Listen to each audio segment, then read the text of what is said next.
Welcome to the Jan Meeuwsen Garden Show on 99.7 and 1450 WHTC. It's your opportunity to learn more about your garden and your yard, about dealing with pests, and about taking care of the birds. You can be part of the show with your questions at 395-1450. That's 395-1450. And now, from Debruyn Seeds on Washington Avenue in Zeeland, here's the Master Gardener, Jan Meeuwsen. And good morning, everyone. What a lovely day God has given us for this Easter weekend. And tomorrow's going to be just as nice. And the next week, it's just nothing but beautiful coming for the whole week. So thank you. Easter, normally Easter holiday is just really rainy and not a good holiday. When everyone takes off, it's usually not good, but look at the weather we've got. Oh, thank you, Lord. What a beautiful day today we have. The phone lines are open, 616-395-1450, 616-395-1450 is the number to call. And we have a question already. Oh. Maybe. There we go. Okay. Yeah, my button wasn't lighting up. So I had I've been putting peanuts out again. Now the weather's warmed up because I should have been doing this when it was colder for the squirrels and the birds, but it was cold and I didn't feel like going out there, so they have to deal. But so I started putting some peanuts out again. I had a bird come by that I haven't seen before. Maybe I just don't remember it. It's small and it's gray and it's kind of got like a little plume like a cardinal has. Yeah. The wings are gray. The back is gray. It's kind of got a little bit more of a white breast up front, but it's got really big black eyes. You know what kind of bird this is? But it's got a crest like a cardinal. Kind of like a crest like it's gray. It's all gray, yeah. Crest like a cardinal. It's smaller than a cardinal. The only thing I can think of that's got a crest is a nuthatch. Okay. I mean, it just would take a peanut and fly back up and come back, grab another one. It could very well be, yeah. Okay, because I was thinking it looks kind of like a small gray cardinal, but really, really big black eyes. And I didn't have my phone with me to get a picture of it or I would have showed you, but I wanted to know what it was. Okay. Yeah. Well, I've got all kinds of birds right now at my feeders, and the bird bath. Oh my goodness, they're just all over the place right now. They empty the feeders in my backyard every day, so I have put them on a diet. I only fill the feeders every other day, and I'll put some in I've got a little platform feeder because I can't say no to the Blue Jays and the Cardinals, and so I put something on that every day, but oh my goodness, they are eating right now. I would like to think that they're laying eggs, but I think it's a little too early for that. They're still building nests. They are flying all over. I usually comb my cat out, and he's a long-haired cat, so I get a lot of hair. And I put that out on my deck for the birds. And I've done this for years. And the birds grab that hair. So I think every nest in the area where I live is probably lined with Stanley's hair. It's black hair. So yes, I can see where he's a popular little guy. You can do that as long as your animal is not on any flea or tick medication. As long as they're free of that, you can put the animal hair outside. If you're picking up and cleaning out combs, throw it out on the deck. See if the birds will like it. They probably will. And if you're putting out other stuff, no dryer lint. I used to do that because that was the big thing to do. Don't do that because once it gets wet, it loses all of its structure and all of its strength. So if they put that on the bottom of their nests, it'll make little holes and the little eggs and the birds will fall out. So no dryer lint and no pieces of string longer than 2 inches because otherwise the little birdies get their feet caught in those strings and then they die. So we don't want that. So no strings longer than 2 inches and only natural fibers is best. No dyes. If it's a natural dye, it's not a big deal. And again, your pet's hair, wonderful thing to put out there for them. Well, at Debruyn's, it is all gardening right now and 4-step programs. That's the two things that we're going to talk a lot about today. The seed potatoes are in, onion sets are in, shallots, gladiola bulbs, asparagus roots, and rhubarb tubers are all in. Horseradish is now gone for the year. I cannot, people were buying that like 10, 12 of them at a time. I could not imagine having more than one horseradish plant. It comes back year after year. I can't imagine more than one. But hey, maybe they like it that much. We also have some potted tulips that we did last fall. They are ready to go out. They are about 8 inches tall right now. Some of them you can see the little tulip cups on it already, so they're ready to go home. We have pansy flats, and the two exciting news this morning is strawberries will be in on Monday. So strawberry plants will be there on Monday morning. We get ever bearing and June bearing, and people always ask what's the better one. It's what you like. The June bearing one basically gives all of its berries within like 2 weeks in June sometime, whenever spring comes, so you can make jam and jelly and do whatever you want, can it, freeze it, whatever you want. The everbearing come a little bit but at a time, but it's all summer long. It's not enough to do a whole huge thing of jam or jelly, but you could do a small little bit. We'd get enough for dinner. I had a lot of ever-bearing strawberries in my time, and it's kind of nice to get strawberries in August if you can beat the birds out there before they get them.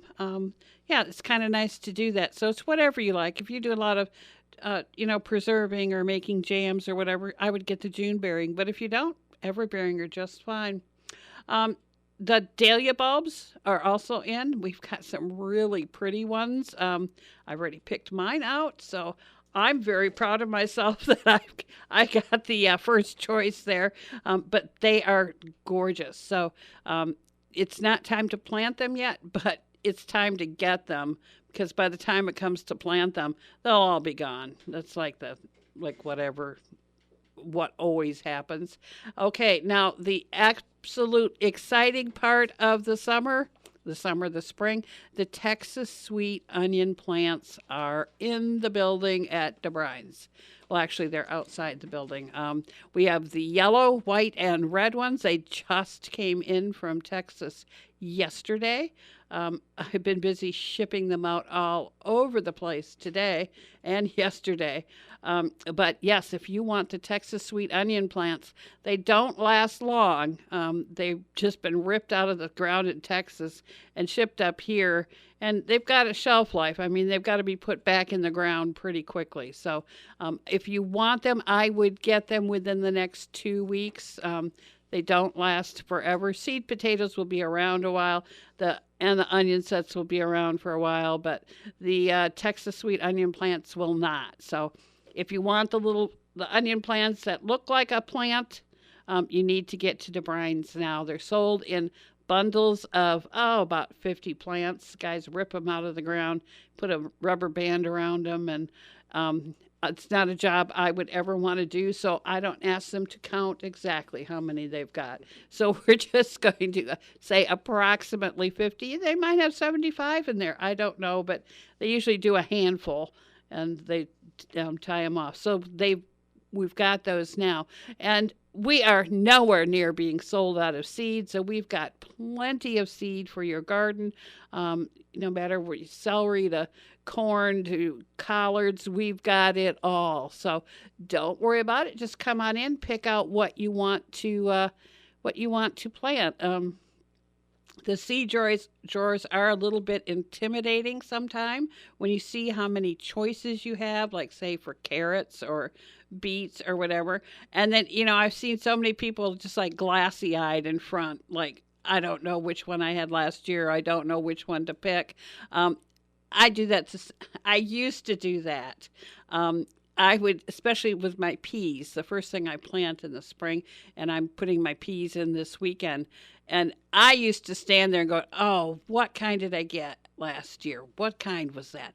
I really liked it, but I don't never remember what I got last year. Never, ever.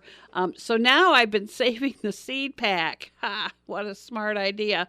And remembering what I planted last year. So that's one way. Read the descriptions. We've got descriptions on the drawer and on the packets. And we've also got one of our catalogs sitting out there. Help yourself to read. You can read the descriptions of everything right there also. So you can figure out which ones you want to plant. And we have got a caller on the line. Good morning, caller. You're on the Garden Hour. Thank you. Hello, Jan. I got a rhubarb question. Okay. I was bound and determined I was going to divide it this spring. It needs it. It's been in its place for many years. And it's an old variety, goes way back. But I missed it. I uncovered it from the leaves that I had over it, and it's up. And I think it's too late to divide it. Am I right? Is the middle of the plant just like nothing there, or is it pretty full in the middle too? It's pretty full, but for the last few years, the stems have been just tiny. Yeah. You know what? I would divide it right now. I'd dig it up and divide it. Okay. Yeah. You might not get huge stems this year, but by next year you should. Would it be best not to even pull it this year after I divide it? Yeah. No, I still would use it. I'd still pull it. Yeah. It is good stuff. And I wondered then, is the commercial composted manure, would that be okay to put around it after I divide it? Yeah, as long as it's composted, it'll be fine. Yeah. Comes in those big bags. Yeah. That compost. Great. Thanks so much. You're welcome. Have fun. And do we have another caller?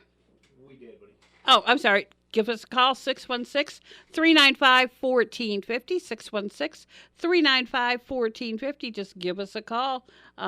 We'll have a good answer for you. With, the big question of the week at Debruyn's is when you get your bedding plants in, and they should be in probably by the end of the week. We should have some of them like broccoli, and as long as it stays warm, like broccoli, cauliflower, kale, things like that. We should have the cooler weather plants.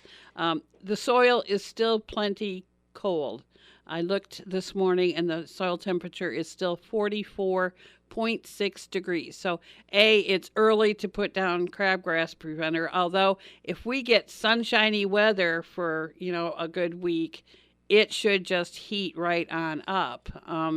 So, it might be okay by the end of this week. It might be up to 50. 50 is usually the temperature we want to put our cool weather plants in. And then it's got to be 75 for the other ones. And that's a long way away. But we should have the tomato plants and stuff by the first part of May. So that's a ways away. We have to just be patient sometimes. That's all it is. It's just a game of patience. We need to take a break, but we will be back after these messages.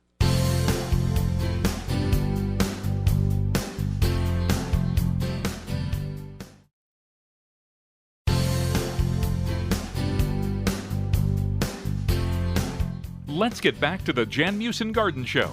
Call the Master Gardener from Debruyn Seeds in Zeeland now at 395-1450. Once again, here's Jan Meeuwsen. And we are back. It is the time of year that everyone gets overly excited, and it's just not quite that time. The soil temperature is a little cool. If you put your crabgrass preventer down right now, you might want to put it down again in 4 weeks because you're a little bit early here right now. You might, to get a good enough coverage, you might want to do it again. Otherwise, I would wait for at least till the end of next week. I thought we were going to get there by Easter, and we did not. So, we have to have the forsythia out and blooming, and they're just not out and showing right now yet. So, let's wait. Soil temperature isn't warm enough yet for crabgrass to germinate. if you can wait, if you can't, if you're going on vacation, you still have time. It's not like you have 2 seconds. Oh, it turned 55. We have to put it down now and water it in. No, you've got plenty of time. You can still do it for a couple weeks afterwards. And if you use the Greenview product with Dimension in it, or just plain Dimension on your lawn, it lasts 10 weeks.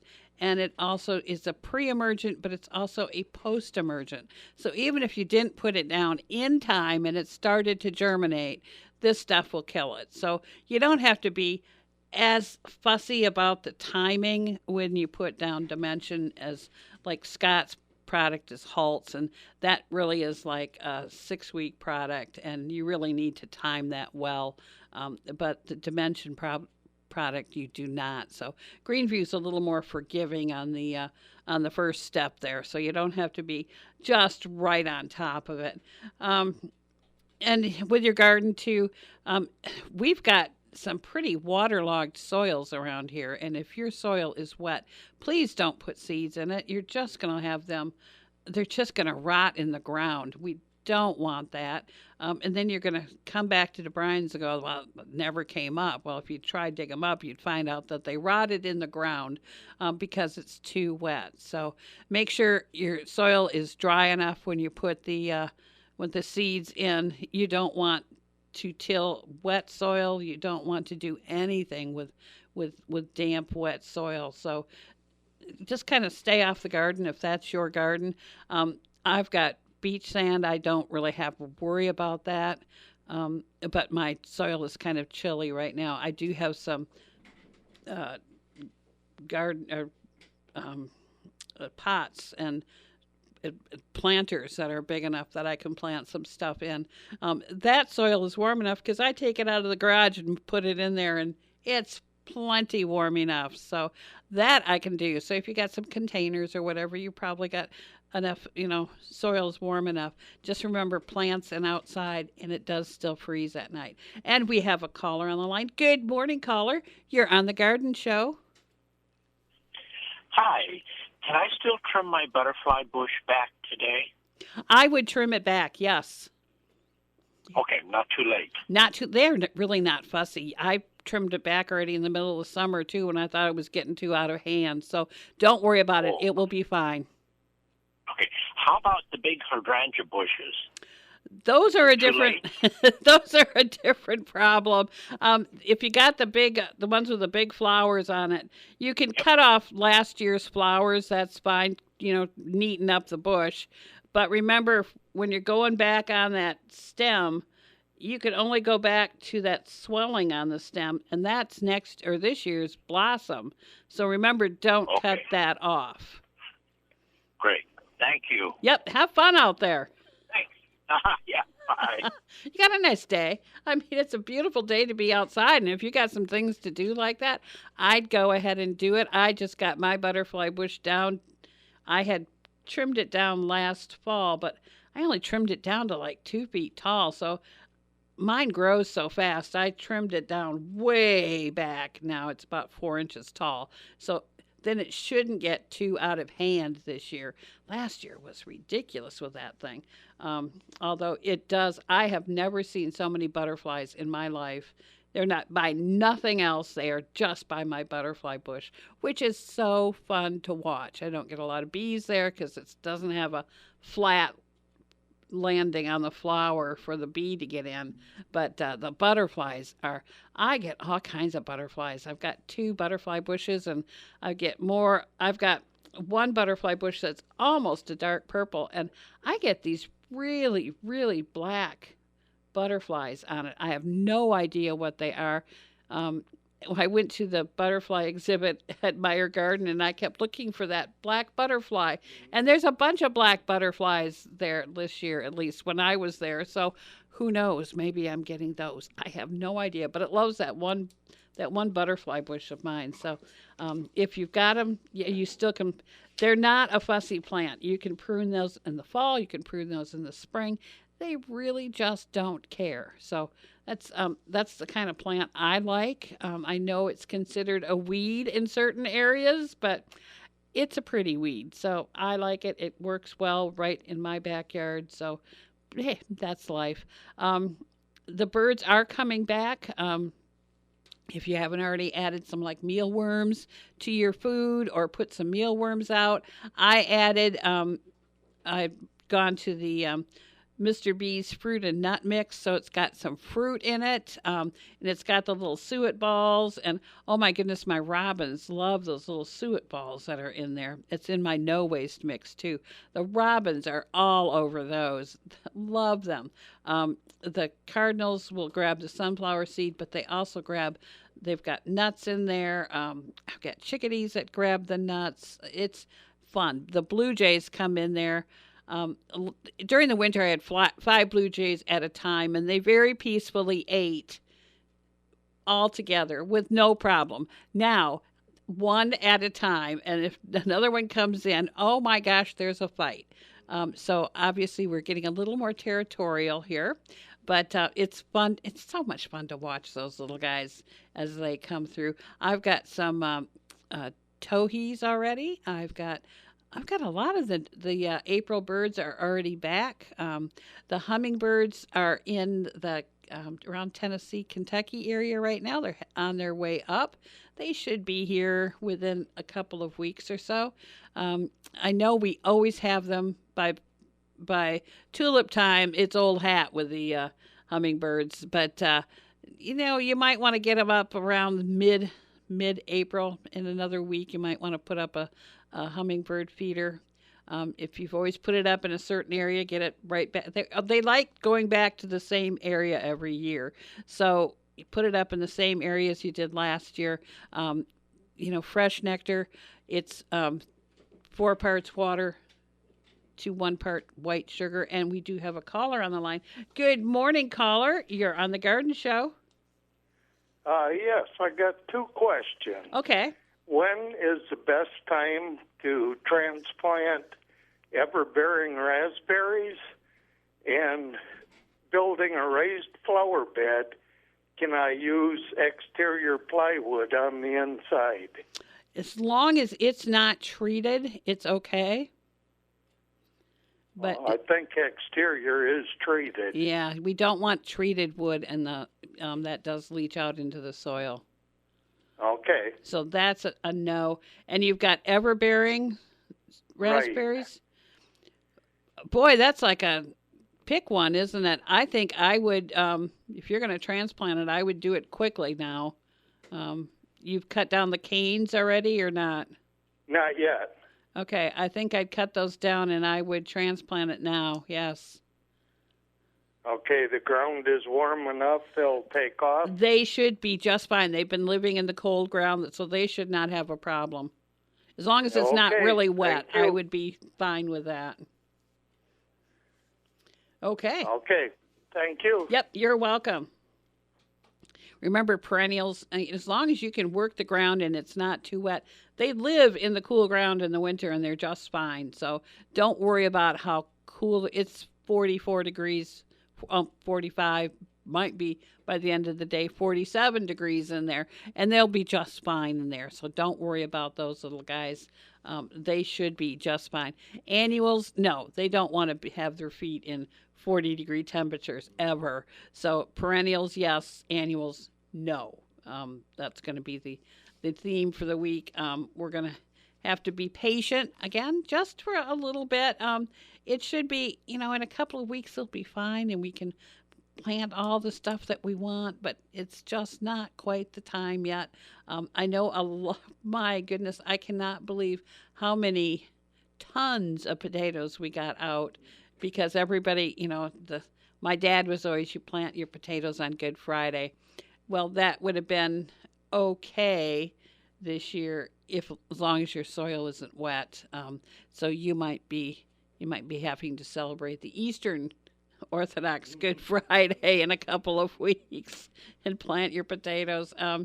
But my dad always, it was something about the timing of the moon or something. The waxing moon, waning moon. There's a whole big thing on what to plant. The waning moon, waxing moon means it's getting bigger. whatever moon means it's getting bigger, you plant the stuff that goes above ground.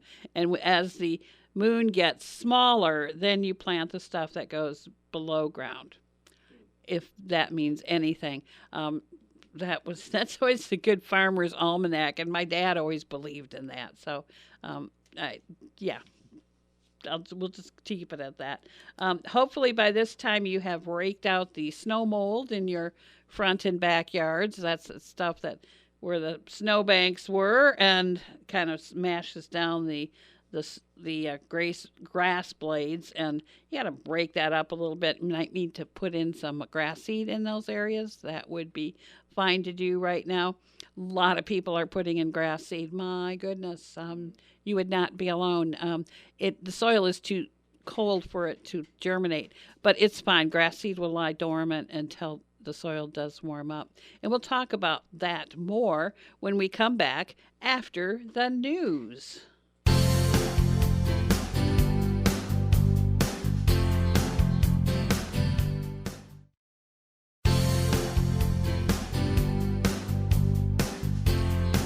Let's get back to the Jan Meeuwsen Garden Show. Call the Master Gardener from Debruyn Seeds in Zeeland now at 395-1450. Once again, here's Jan Meeuwsen.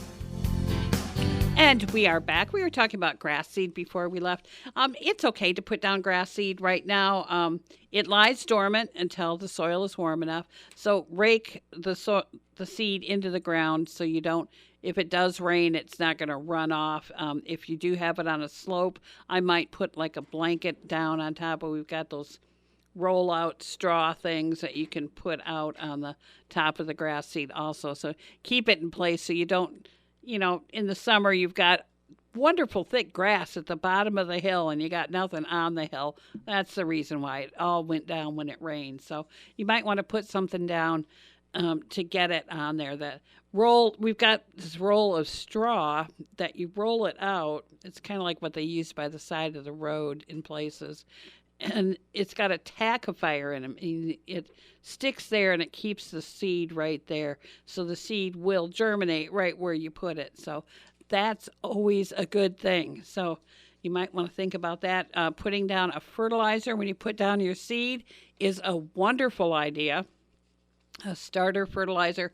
And Scott's does make a fertilizer that you put down. You put the fertilizer down first, and it prevents weeds from germinating, and it also feeds your grass seed. So, it's going to fertilize your lawn, and it's going to keep away weeds for 6 weeks. Now, so you don't have to go out there and try tiptoe around the grass and pull out weeds because the weeds always seem to come up much quicker than the grass ever does. And the weeds will be, 6 inches tall, and the grass is just coming out. We can't have that. So this will prevent all the weeds from coming up for 6 weeks.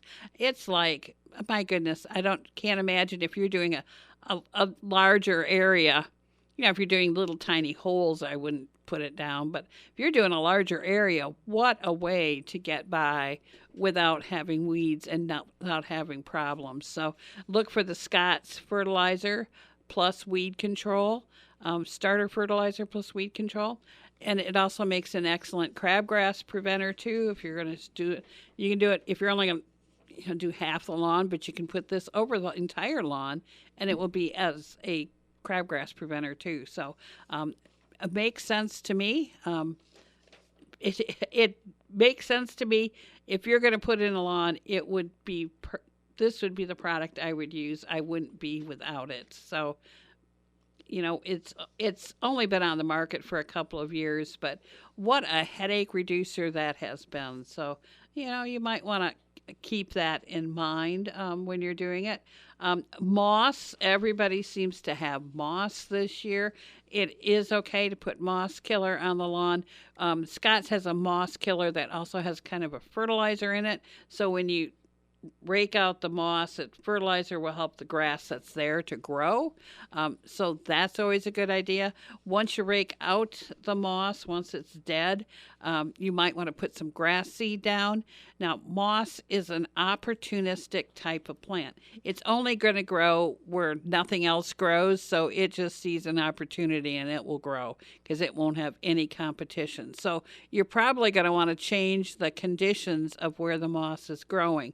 So you're probably going to want to open it up to more sunlight. That's usually the number one reason is it's too shady and it doesn't have enough air circulation around. That's usually where moss is going to grow. And if it's growing out in the middle of the sun, then you've got really low fertility of lawn. So fertilizing plus putting down grass seed might help you a lot there. So, it's best to change the conditions so the moss doesn't come right back. We've got people that live in the woods and put down moss killer every spring. So they have a nice lawn for a little bit, and that's fine. That's all they need. By the end of the summer, the moss is going to take over again, and they know it. It's just one of those things. But the moss killer isn't that expensive, and it's easy to do. You can either use there's a liquid that you can spray, or there is a granular that you can put in a fertilizer spreader and put it over the lawn. It's that easy to do. So not a hard thing to do. Anybody can do it as long as you can walk behind a fertilizer spreader, or if you've got one of those pull behind things, as long as you can do that, it works just fine. Now, we were talking about birds coming back and the hummingbirds coming back. I want to emphasize when you're making nectar, it is white sugar only. Don't use organic, don't use raw, don't use brown sugar, no powdered sugar, and especially no honey. And don't put any food dye in it. It's just the white granulated sugar and water. And it's best if you got hot water so the granulated sugar dissolves well in the liquid. I usually make up, a quart. Whatever doesn't fit in the bird feeder, I put in the refrigerator because you really need to change the water, the nectar every 3 or 4 days. Dump what's in there, kind of rinse out the feeder, put some new in. So I've got some in the refrigerator that I can just pour in there, and that's fine. That works well. If you can't get out there to change it every 3 or 4 days, maybe it's best you go to one of those hummingbird feeders that you put the rotten bananas in. That it's a fun feeder. Really it is. And the hummingbirds don't eat the bananas. They don't go near them. They go near all the little fruit flies that go in and out where the bananas are. And those hummingbirds, I've got one of the banana feeders. The hummingbirds go nuts over all those little flies that go in and out to go at those bananas. And honestly, you don't have to change the bananas that often. So that, might be a little easier to do. And it is a fun feeder. It's called a humbug. And it's really a fun feeder to have. They also have a banana feeder that has a nectar feeder with it. My hummingbirds love I put it, probably about 4 feet away from my nectar feeder because I was so afraid they wouldn't find it. They found it right away. As soon as the insects started going in and out, they were right there eating those things up. So it's amazing to watch how many of those insects those little hummingbirds can eat at one time. I love watching those things. So, it might be a different take on a feeder. It's kind of like, when the Orioles come, and they will be coming probably about mid-month. We'll see the northern oriole again, and you can put out a nectar feeder for those. You just have to remember the nectar feeder's got to have big enough perches for a large bird to perch on, because it will try perch on a hummingbird feeder, and those perches are too small, and it does not go well for them. So make sure the perches are big enough on the Oriole feeder, or you can do the oranges, half an orange, split it open. And we do have a caller on the line. Good morning, caller. You're on the Garden Hour. Yes, I was just wondering, when can I plant my sugar peas and potatoes and that broccoli and cauliflower you were talking about? You can put, as long as your soil is dry, you can put your peas in now. Your potatoes can go in, onions can go in. That's not a problem. The broccoli plants, cauliflower plants, I think I'd wait a week on those yet. Okay. But the seed, I'm putting pea seed in this weekend. So, Oh, really? yeah, and I'm going to put some onions in. So I would go ahead and do that. Okay. All right. Well, and also, I always just leave my hummingbird. I put 2 cups in at a time, and I only change it when it's gone. And sometimes it's a week and a half, 2 weeks, and Ooh. they still keep coming back. Okay. Well, the only problem is sometimes it can get bacteria in there, and then that bacteria gets on the hummingbird's tongue, and then they can't put their tongue back in their mouth, and they die. Well, I don't know. I've never seen a dead one. Yeah. So, well, that's good. Yeah. We got big spruce trees right there. They live in the spruce trees, and they come sailing down, and they're right there by their little house. And oh, fun! I love cute. hummingbirds. I think they're the funnest little bird ever to watch. They are. They're beautiful. Yeah. Oh. Okay. Thank you, Jan. Yep. Have fun. Yeah, get some of the things planted this weekend. Get out there with the kids. And we need to take a break, and we will be right back.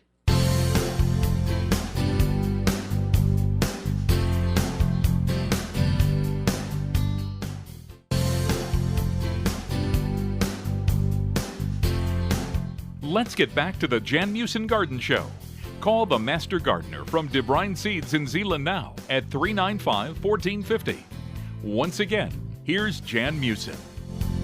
And we are back. Hopefully you are getting all of your stuff at Debruyn's to put the crabgrass preventer down on your lawn later this week and plant your peas and potatoes and onions this weekend. That might be it looks like it's going to be perfect weather, spring weather. We deserve this for a while. You know, I was looking at my notes for from a couple of years ago. Wasn't that long ago. And on the 16th of April, I was talking about the 4 inches of snow we got last night. So remember, that still can happen. You just kind of come and go with it. It did not hurt my peas at all. I'm looking a couple weeks later. No, my peas are fine. I was worried that the snow was too heavy and the peas had already come up an inch. I was worried that they would smash the peas down, but obviously it was okay. But just keep in mind, it wasn't that long ago, the 16th of April, we had 4 inches of snow. I think it was in 2019, if I remember correctly, when I was looking at my notes. So it can still happen, and it still will freeze at night. So even if if your peas are up and some of your things are up, if it's going to be 28 degrees and we go, oh yeah, those things, they can take that. No, they can't. So, I mean, they can take the 32, degree weather and maybe down to 30. If it gets below 30 at night, you're going to want to cover your plants. So you're going to have to listen to the radio, to the news, and keep, they will tell you in the morning whether there's, how cold it's going to be at night. Keep that in mind and, get your little hot caps out or whatever you use to cover your plants, whether it be sheets or whatever. Do remember that even the cool weather plants need to be covered when it gets that cold, when it gets below 30. 32, I'm not worried about my plants. 28, yes, I am worried about my plants. So we always seem to get those frosts, just, when everything's in bloom and that when we really can't get them. But, that's living in Michigan. That's part of what we do up here. We learn to roll with the punches. So yeah, we'll keep that in mind. Every week I get something from the Michigan invasive species thing. And yeah, there's another new bug coming up this way besides the spotted lanternfly. It doesn't sound quite as bad as some of the other ones, but My goodness, what a lot of insects we don't have in this part of the world that we're starting to get. So it's one thing you really need to keep watching out, especially for the Japanese lanternfly. It is probably one of the most beautiful insects you have ever seen in your life. It's got like a black body, and it's got wings that are yellow and black and red, and they've got polka dots on them, and it is gorgeous. The top of the insect is kind of brown. You can still see polka dots, but when you see the bottom of that thing, it is a glorious. It's a pretty thing. I can see where kids would love that insect. All right, we've got a caller on the line. Good morning. You're on the Garden Show. Yeah, Jan. I've got some large trees, and the tops are dying in them. What do I spray them with? Fruit trees? Yeah. Well, it's a tamarack. Oh, okay. You know what? You can use a fruit tree spray on that, and that would not be inadvisable. It's got a insecticide and a fungicide in it, and usually a miticide in it too. So whatever is causing that, I think I would try a fruit tree spray on it. Not when it's budding out, but any other time you can do that. I would definitely get out there and spray it with that. Fruit tree spray. Huh? Yeah, Alrighty. I would try that. It. Yeah. Yeah. Good luck. Thank you. Mm-hmm. Bye-bye. And it's also time to get the bio-advanced fruit tree and shrub killer out there. If you're seeing woolly adelgids, emerald ash borers, or any kind of borers, get that out. Any insect that's killing your trees or messing with your trees, I would get the bio-advanced tree and shrub out there. Get it applied around the base of the tree. This is not something you spray. You put it in a bucket of water and you put it right around the base of the tree. So it's extremely easy to use. You don't have to worry about how to spray it up without spraying back down on you. So that's worth it. It gets up into the tree and it will kill those insects. If you've got boxwoods also, I would definitely get this around your boxwoods to prevent those little bugs, that the borers and all those leaf miners and things like that. Let's just take care of them right now. Just one little application around the base of the tree. We'll do it. And I have to sneeze. My goodness. But yes, get that out there. That needs to be put down. I would say pretty quickly. Insects are going to be starting and showing up their little faces anytime now. It is not something that we can forget about. Now, it's almost the end of the hour. I need to tell you I'll be back Tuesday morning at 8:35 with Dan, and then at Tuesday morning on Talk of the Town from 10 until 11 with Gary. But I'll be back here next Saturday morning at 11:05 with the Garden Show. Adam's so happy. I have finally got this right. I think finally I've got it in my head, which is the Garden Hour, which is the Garden Party, and which is the Garden Show. This is the Garden Show, and I will be back here next Saturday at 11:05 to answer all your gardening questions. But until then, go green. You've been listening to the Jan Meeuwsen Garden Show on 99.7, 1450 WHTC and WHTC.com. If you wish to hear this or other programs hosted by the Master Gardener from Debruyn Seeds in Zeeland, check out the podcast section of our website, WHTC.com, and listen or download for free. The Jan Meeuwsen Garden Show is a presentation of 99.7 and 1450 WHTC.